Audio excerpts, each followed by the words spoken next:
Kami dari kelompok 4 akan mempresentasikan Singapore's International Trade. Di bagian pertama ini saya akan menjelaskan international trade atau perdagangan internasional.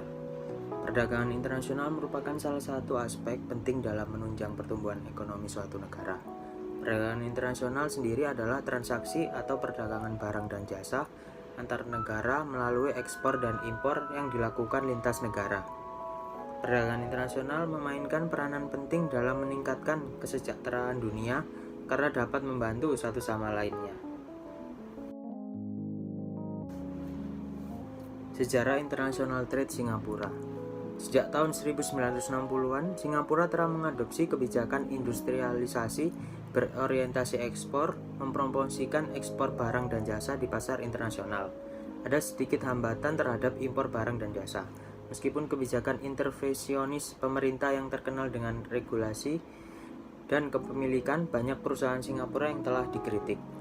Singapura melipat gandakan ekspornya lebih 2 kali lipat pada tahun 1990 hingga pada tahun 1995. Ekspor menurun sejak tahun 1997, tetapi pulih hingga mencapai 137 miliar US dollar pada tahun 2000. Amerika Serikat adalah mitra dagang tunggal terbesar Singapura, terhitung 19% dari semua ekspor pada tahun 1999, terutama penjualan barang elektronik manufaktur dan perihal komputer.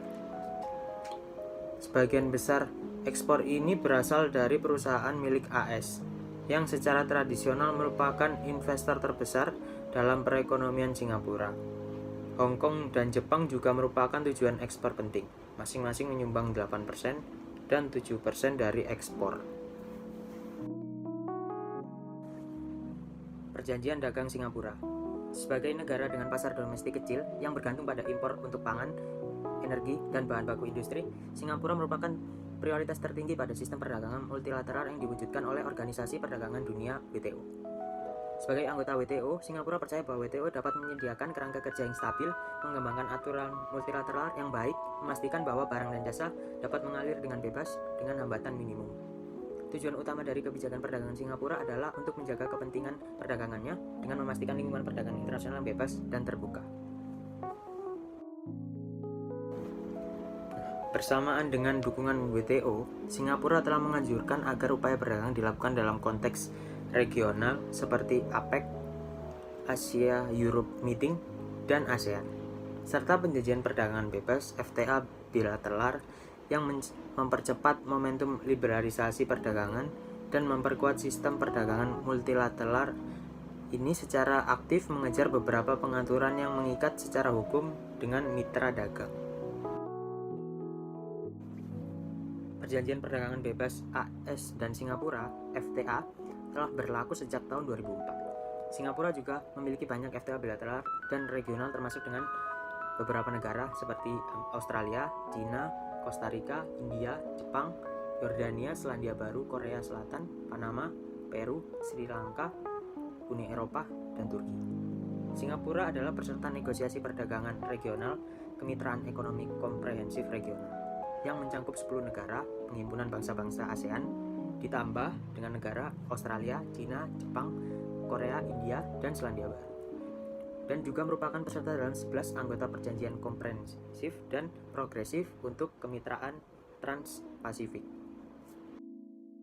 Baik, saya akan melanjutkan tentang pembahasan kelompok kami tentang perdagangan internasional Singapura. Di sini adalah data tentang total perdagangan Singapura dalam kurun waktu tahun 2016 sampai tahun 2020. Dalam kurun waktu tahun tersebut, neraca perdagangan Singapura selalu mengalami surplus, tetapi pada tahun 2020 mengalami penurunan sebesar 5,2% menjadi 969,1 miliar US dollar. Hal ini dikarenakan karena pandemi. Berikutnya adalah kinerja perdagangan Singapura dengan 10 mitra dagang utamanya. Sejak tahun 2006, neraca perdagangan Singapura dengan Amerika Serikat selalu mengalami surplus. Sedangkan dengan Cina Daratan sejak 2009 juga sama mengalami surplus neraca perdagangan. Berikut adalah 10 negara utama mitra dagang 10 negara mitra dagang utama dari Singapura. Amerika Serikat, Jepang, dan Cina merupakan 3 mitra dagang terbesar dari Singapura. Berikut adalah ekspor dalam kategori jasa layanan Singapura.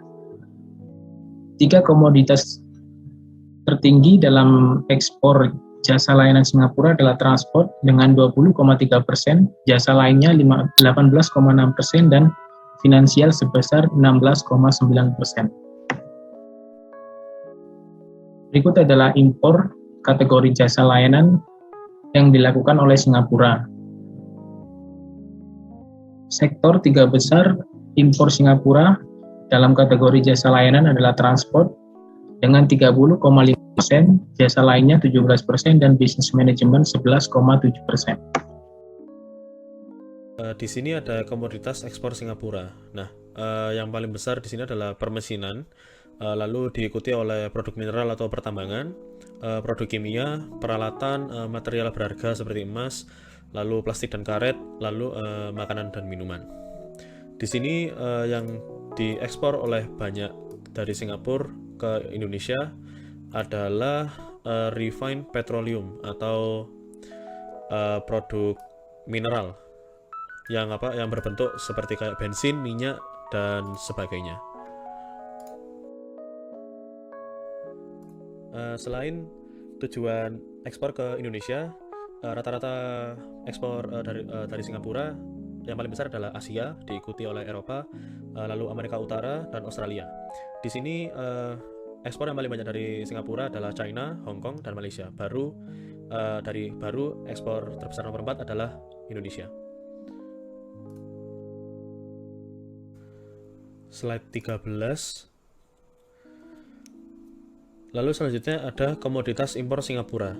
Di sini ada berbagai macam, namun tidak jauh beda sama yang diekspor oleh Singapura, yaitu ada permesinan, produk mineral atau pertambangan. Di sini sekarang ada transportasi. Transportasi di sini seperti pesawat dan sebagainya. Lalu ada produk kimia, material berharga seperti emas, dan makanan dan minuman. Namun yang diimpor oleh Singapura dari Indonesia itu lebih banyak emas sama minyak mentah atau petroleum gas yang nanti akan diolah menjadi oli atau bensin dan diesel dan sebagainya. Tujuan impor Singapura. Di sini tidak jauh beda dengan ekspor dari Singapura ke negara lain, yaitu ada Asia, Eropa, Amerika Utara, Australia, Afrika, dan Amerika Selatan. Namun di sini Indonesia masih kalah dari China, Malaysia, Chinese Taipei, Jepang, baru ada Indonesia selanjutnya. Sekarang ada tarif impor. Singapura pada umumnya merupakan pelabuhan bebas dan perekonomian terbuka. Lebih dari 99% dari semua impor ke Singapura masuk ke negara itu bebas bea. Untuk alasan sosial dan atau lingkungan, Singapura mengenakan pajak cukai yang tinggi untuk minuman keras dan anggur suling, produk tembakau, kendaraan bermotor, dan produk minyak bumi. Impor yang dilarang dan dibatasi. Lisensi impor khusus diperlukan untuk barang tertentu, termasuk barang strategis, bahan kimia berbahaya, bahan radioaktif, film dan video game, senjata dan amunisi, produk bioteknologi pertanian, makanan yang berasal dari produk bioteknologi pertanian, alat kesehatan, obat resep, over the obat penawar, vitamin dengan dosis sangat tinggi, nutrisi tertentu, dan kosmetik dan produk perawatan kulit. Dilarang mengimpor barang-barang seperti korek api berbentuk pistol atau revolver, petasan, borgol, selongsong perlu, dan peredam suara. Umumnya impor barang yang boleh pemerintah dianggap mengancam kesehatan, keamanan, keselamatan, dan kesusilaan sosial dikendalikan. Studi kasus kemitraan Singapura dan Indonesia. Enterprise Singapore (ESG) dan Singapore Business Federation (SBF) ingin memperluas kemitraan dengan perusahaan Indonesia di sektor prioritas seperti manufaktur, infrastruktur, ekonomi digital, dan layanan konsumen. Dalam kemitraan dengan ESG dan SBF akan memimpin misi bisnis ke Jakarta selama kunjungan kenegaraan ke Presiden Singapura Halimah Yacob ke Indonesia. Seiring dengan bergeraknya perusahaan manufaktur Indonesia untuk mengadopsi teknologi industri 4.0 guna meningkatkan produktivitas dan daya saing ekonomi, perusahaan Singapura dapat membagikan pengalaman mereka dan bermitra dengan perusahaan Indonesia dalam melewati proses transformasi ini. Dalam hal ini, ISG juga telah bekerja sama dengan perusahaan-perusahaan manufaktur Indonesia di berbagai daerah guna lebih memahami kebutuhan mereka untuk transformasi digital dan memfasilitasi kemitraan dengan penyedia teknologi industri 4.0 di Singapura. Pasar menarik. Ketua SBF ES Theo menambahkan, sebagai ekonomi terbesar di Asia Tenggara, Indonesia selalu menjadi salah satu pasar yang menarik bagi perusahaan Singapura yang ingin berekspansi ke luar negeri.